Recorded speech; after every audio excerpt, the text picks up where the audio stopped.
Hi, I'm Anne-Marie McDougall and I'm the founder of LeaderBoom.com, and I'm really excited to share with you a leadership discussion that we're having in the beautiful city of Madrid, Spain, and we're speaking with an individual, Margarita Gokun Silver, who has more than 8 years of experience as a certified coach of expatriates as well as building cross-cultural competency. So join us, come on in, and let's get this interview started. Thank you.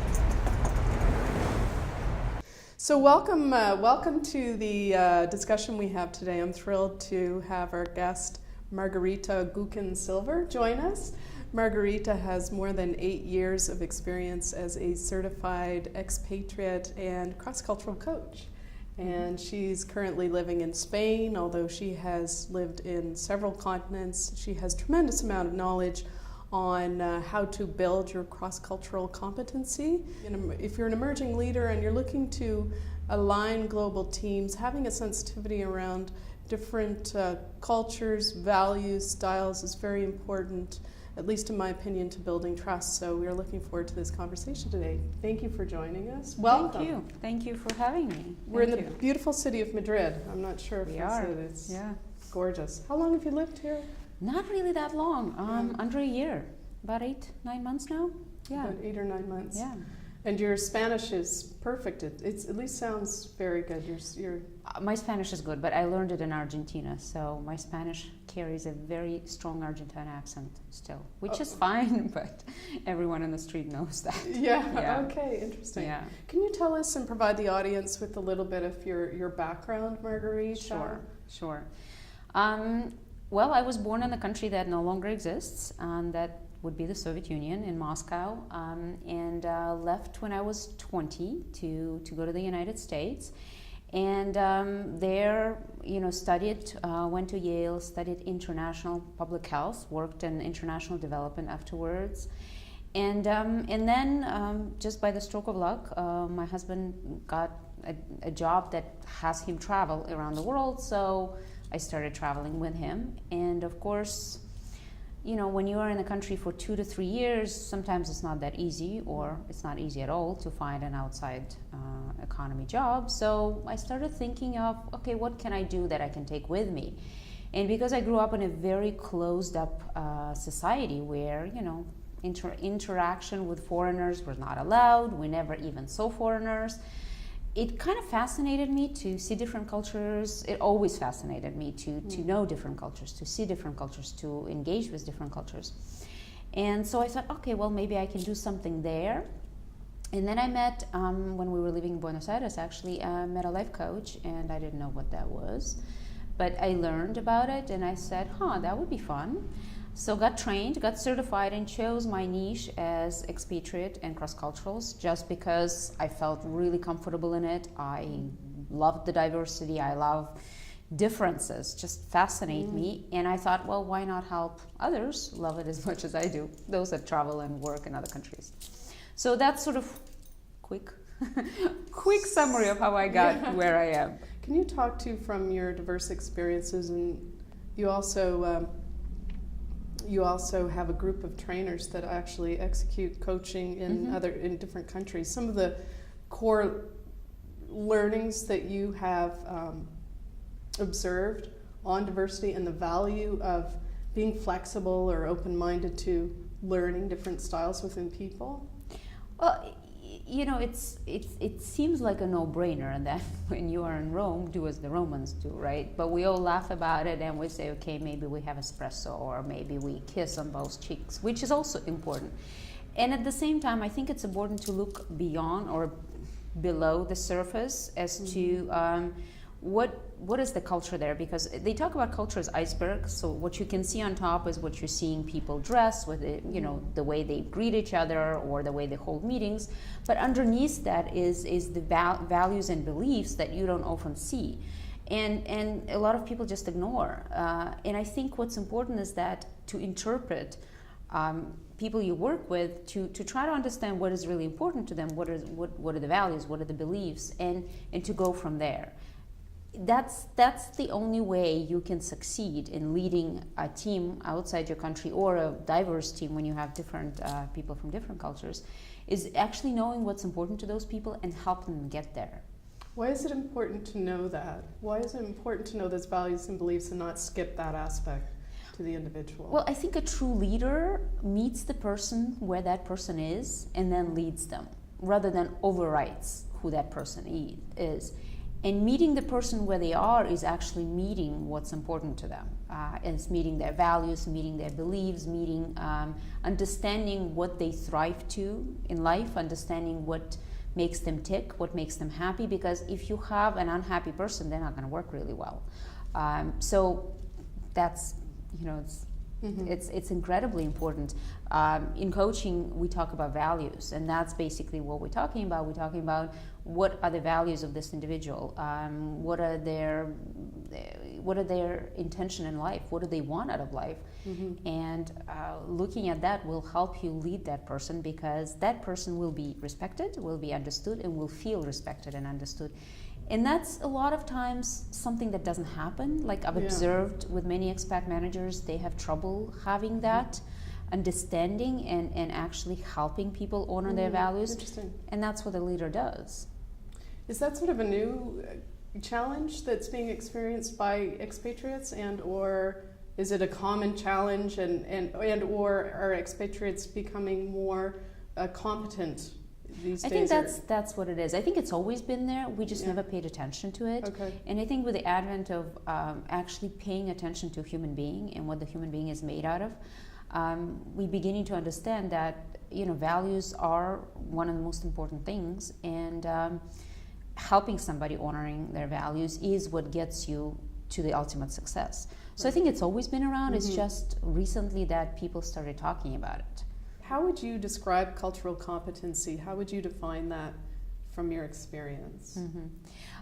To me, cultural competency is your ability to navigate and negotiate culture. So when you are in another culture, it's your ability to function in it, to function well in it, to be efficient in it, to understand the gaps that you may have with that culture, to be able to manage those gaps, and to truly be able to take the best that you find and grow out of it, and perhaps to negotiate and manage the things that don't quite agree with you. I think that's probably the way I see it. Yeah.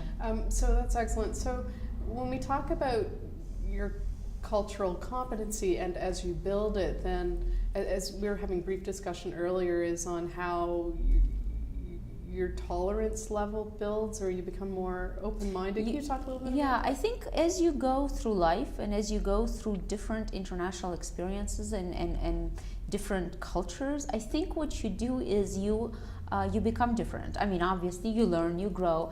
And also what I want to say is that if you start with the preference towards one end of the spectrum on the cultural preferences, and you live in countries that are completely opposite, then with time, chances are you're going to move to the middle, because you're going to learn how to be and act in a way that they're being and acting.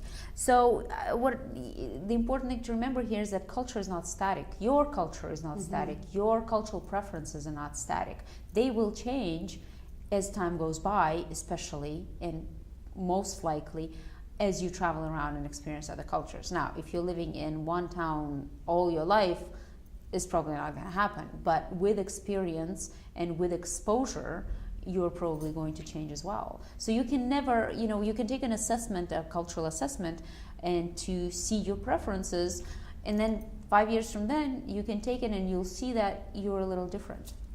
Yeah, that's excellent, and it actually stimulates my thinking around some of the small towns that I grew up in and or had exposure to, where we had a very multicultural communities, from influenced through immigration, but also through local universities, and it really helped to create a diversity of the arts and the cultural events that we had in the communities. Yeah. It was really building cultural awareness can happen in so many different ways, right? Universities and or online, or just getting exposure to to arts or reading or... Yeah, absolutely, absolutely.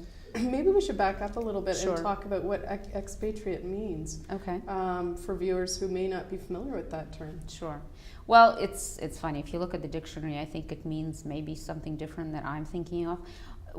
What I'm thinking of, expatriate is somebody who's moved outside of their country to work somewhere for a short period of time, as opposed to, let's say, immigrant who's left their country to live in another country for good.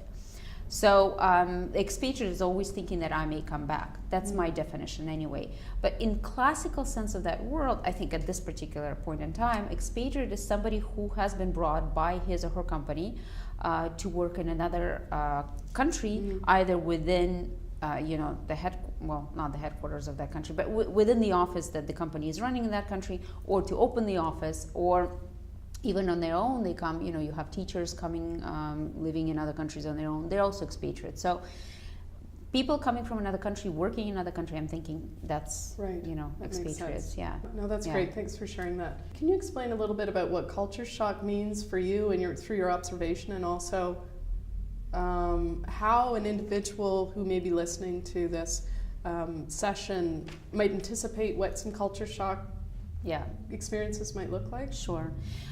Culture shock is a very interesting phenomenon. If you just put a definition on it, it's something that happens to you when you enter an environment that's different from your own. Now, it could be different country, it could be different state, it could be a different company, because culture surrounds everywhere. We have different cultures. So you can exhibit emotional symptoms, maybe sadness, maybe, frustration, stress, or perhaps some physical symptoms. They say allergies can develop, gastrointestinal problems. Of course, it's all coming from stress. If you look at the literature on the web and things have written about culture shock, we all sort of read that there are about 5 stages to culture shock. The first stage is honeymoon period. The way they say it is when you just arrive and everything is just fascinating and beautiful, and you're just loving the whole newness of it, and you're exploring and everything. And that lasts, depending on what condition you came in. If you're brought in as an executive from a big company and everyone's taking care of you, that may last for a while. If you arrive on your own and a week later you have to go shopping and you don't understand how, that may end really quickly. So the second stage that comes after the first stage, but I want to say that they don't always happen linearly, and I'll come to that later. The second stage is that's when you get really frustrated. That's when things are not working the way you used to. You feel like an infant. You suddenly have to learn things, and it becomes really stressful, frustrating, and sad sometimes for people. Third stage, things begin to sort of look up. You are learning things, you are understanding things, you are kind of adapting. And the fourth stage is you consider that new place as your home. You have friends. You understand what the bad things are, but you don't really fret about them, and you really love and enjoy the good things. And then the fifth stage, people don't always include it, but that's repatriation back. So you go home or you go to another country, and that's Is there a grieving process with that after you've adjusted? Probably, yeah. I mean, it's sort of like you go back to your home, and you've been absent for a while. So, first of all, people have changed, things have changed, you have changed. So you're encountering differences again, but you didn't expect them. Right. When you moved to the first time, you expected the differences. Here, you think, oh, I'm coming home; it's all going to be the same. Not so, right. Not so much. So. When I was asked to do a presentation on culture shock in St. Petersburg, Russia, when I was living there, and I thought, well, it's kind of a little bit boring that 5 stages and everyone talks about 5 stages. I want to develop something different. I want to look at it in a different way. And so I thought, well, why not look at these stages as perspectives? The lenses that we use to look at the world through. Right. We all know we put pink glasses on, the world looks nicer, right? Gray glasses, the world looks grayer. So I thought, well, first stage could be fascinating, the lens of fascinations. The second stage could be the lens of frustration, and so on. And once we know the perspective from which we're looking at that world, we are empowered to actually change that perspective, because we can change perspective on anything, anytime. I love that, to be more conscious about. Exactly. I'm frustrated today. It's driving me crazy. Everything's just bad, and I am, so I could sit at home and wait for the third stage to come about, or I can say, okay, well, that frustrating perspective is not working for me. So how about a perspective of my mother? Or a perspective of my father, who's been a world traveler and always found the best in everything? What would he say? So to me, it seems like when you end up in one of those stages, if it's the stage that's not working for you, figure out what perspective you're holding on it, and then try to switch it.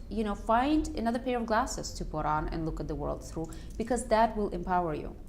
You talked about the 5 steps. What are the stages for that one might anticipate? And I know it's situational, likely to depending on the person's background and their leadership experiences. But by example, the honeymoon period, what is that, like a 2-week process or a 3-week, or should we put time frames to it or not? You can. It really depends, like I said, on your, I guess, on how you arrived into the country. On your outlook on life also, it depends a lot. On whether or not this is your first trip and you've been extremely close to your family and friends back home. So it could be honeymoon period that is a week, or it could be 3 months. You could never actually get to stage 2 in the first year, and you may get to it in year second. Which is why I always want to say it's not linear. You can go from 1 to 3 and then back to 2 and then to 4. It really depends, which is why I don't like to look at them as stages, because when you say 1, 2, 3, 4, you assume they go in order.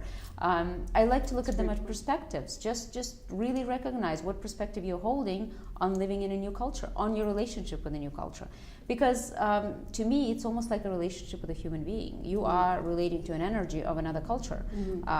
If you're having a good relationship, hey, you're gonna do great. If you're having a bad relationship, you're not gonna do great. So the point is just to allow the process to happen. Allow it to evolve, allow yourself to move through it. Yeah, and to evolve. Recognize and choose a perspective that's inspiring for you. How do you, from your experience, really understand what your perspective is? Because sometimes we're running so quickly in life that we're not really taking the time to understand who it is we are, where we're going, why are we here, that kind of thing? It's not easy without having help by a coach or a mentor. Once you've been in that particular field of coaching, you get to understand it. And for those who don't have a coach to help them or haven't been in the field, it's pretty much sitting there, closing your eyes and saying, okay, so where am I? What am I feeling now? What's my view on this situation? And putting adjectives on it. I'm frustrated, I'm stressed, I'm tired, I'm annoyed. All of these will indicate a perspective. Or I'm happy, I'm loving it, I'm learning so much. So there's your learning perspective. So it's really just looking inside and saying, okay, well, what's it like for me now? Where am I now? Yeah. What about the team? What about the local people? Like what might they expect to have an individual coming in to lead them for the first time that's outside of their environment? What kind of strategies can they use to adjust to that experience? Well, it's a very interesting question, because in traditional expatriate training, cross-cultural training, they only train the expatriate. So you get the expatriate to understand what that new culture is going to be like for him or her, but you don't really bother with the local staff. So they get, a manager every 3 to 4 years, depending on how it goes, and they have to adjust. Some manager could be from Germany, some could be from the US, some from Canada, some from Argentina. Doesn't matter. It's a new person all the time. They don't get trained, so they're expected to somehow understand. So I think I've always advocated for two-way street in terms of training, running a workshop, maybe a few hours workshop where you get the whole staff together and you get them to see that they are different, that there are different modes of operation or cultural preferences that they carry, and help them understand that nothing is personal here. It's just the way they interact and the way they operate and the way they do things, and they will understand the expat and the expat will understand them, and then they can create some alliances or some agreements that they can take forward to have an effective work together. And it's an opportunity for the locals to grow in their awareness of how other cultures work Absolutely. too, right? Absolutely. And if they do learn to work together, everybody learns to work together, that's an experience you can't really take away from Absolutely. them, right? And it's Yeah. transferable into Yeah. other parts of your Yeah. life. Yeah. Can you talk a little bit about your experience with the Russian culture and, as you mentioned, the other countries that were the former Soviet Union? From my experience, a lot of people are really interested to learn more about that because it's a growing and expanding business opportunity. But can you talk a little bit about that lens? Sure. Russia is a fascinating place. It's also a huge place. I mean, we've seen the map. It's a gigantic country. What we're seeing in large cities of Russia, St. Petersburg, Moscow, we're seeing a lot of westernization going on because you have, of course, a lot of Western companies coming in, Eastern companies too. But a lot of younger people learning how to work with Westerners. Yes, they still have quite a heavy set of cultural preferences that are uniquely Russian, and at the same time they are learning how to operate with Western managers. What you see on the outskirts of those large cities is completely Russian environment. So you have to be aware of when you're going, first of all, where you're going. If you're going to a large city, it's going to be easier for you. If you're not, you really, really need to learn the cultural preferences of the majority of Russian population, and they are different. I have examples where I've trained companies where you have an expatriate manager who is extremely frustrated because everybody constantly coming to him and asking him questions and he can't concentrate. Well, you have a difference there. You have a multitasker in the face of a Russian, and you have a single tasker in the face of an expat manager. So a multitasker can do several things at the same time and doesn't mind getting interrupted. The single tasker needs to concentrate on something. So you have a variable of time, cultural variable of time, two different preferences. Or in the same category, you have public space versus private space. So people who want to keep working in their office with closed doors, they're more private oriented. Public spaces, you have people sitting together and constantly chatting and talking about things. So I think it's important to be aware of how the Russian culture is in terms of cultural preferences, but also understand that in a large city, that Russian who would have been maybe on one end of the continuum is now kind of towards the middle because he or she has had experience working with the West. By working outside of the country, or just from having exposure to Westerners inside maybe the working country? with expat managers or working for an international corporation. Again, there's the opportunity. Exactly. Exactly. Yeah. Interesting. You mentioned younger. Is that because there's a younger demographic in Russia now, or? No, but I think the majority of people working for foreign companies or with foreign companies are younger because they've studied after the fall of the Soviet Union. So you kind of have a different education experience. Yeah.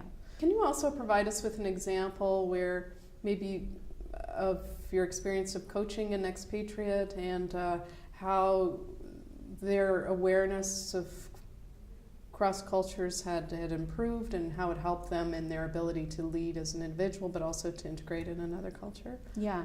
Well, there was one time I was in a country where I was asked to do a training for an expatriate manager and the local staff together to sort of bring them onto one place where they can understand each other, because there have been some problems with working together. The expat manager was frustrated about certain things. The local staff didn't understand why he was frustrated. He would snap at them. We worked with understanding, for instance, the expat manager was from the private orientation in terms of space. So he valued his space, he needed his space, whereas the country is very much is public oriented. So for them, the understanding of different spaces didn't really matter. So what would happen is they would barge in and would ask him all sorts of questions when he needed to be alone and concentrating.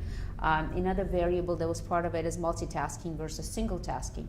Now we talk about multitasking in different sense of the word now, but this is more sort of focusing on things, like really doing it well. If you really want to do something well, are you usually thriving with multi-focus, like several projects at a time, or you still thrive with just one focus? So he was very sort of single focus. He needed to sit and concentrate. they were multifocus. They didn't mind getting interrupted. And so what would happen is they would come in, he would scream at them or snap at them, and the relationship wasn't going anywhere. So when we got together, we had a workshop where we sat down, and first of all, they discovered the reasons behind it, that it wasn't personal, that it was just a cultural variable. It was a mode of operation, the way that he was and the way they were. And that was an enormous relief, because they're like, well, he doesn't hate us, and he didn't think that they didn't respect him. And from then on, we decided to create alliances. You know, how could we all work better together and not necessarily eliminate all of these things, because they still wanted to be in relationship with him. So what they were, their way of doing it, of asking him too many questions, was perhaps creating a relationship with them, which is important for their culture. And for him, being successful, which was important for him to be successful, was being able to concentrate. So one of the agreements I remember they reached was that he would come in the office earlier when there was nobody there and do all the important stuff there at that time, so that he doesn't have to be that jumpy when they interrupt him. And also, perhaps if he closes the door, puts a note on the door that don't interrupt me, they wouldn't, interrupt him. But they would know that that was because he was concentrating, not because he didn't want to work with them. So by working together and understanding what was behind the screaming, the snapping, and the yelling, the cultural variables, we sort of came to an agreement as to what they can do to work more effectively together, taking that into consideration. Excellent. That's an excellent example. Thank you for Yeah. sharing that. I'm glad it worked out for them in the Yeah. end. Yeah, I just want to thank you so much for joining us. You've been an excellent guest. You've been shared so much great information. I know the audience is going to appreciate and learn from and value from. So thank you very much for joining us today. Thank you. Yeah, Thanks for it's a having pleasure. me. It's a pleasure. Yeah. It's fun. Thank you. Thank you.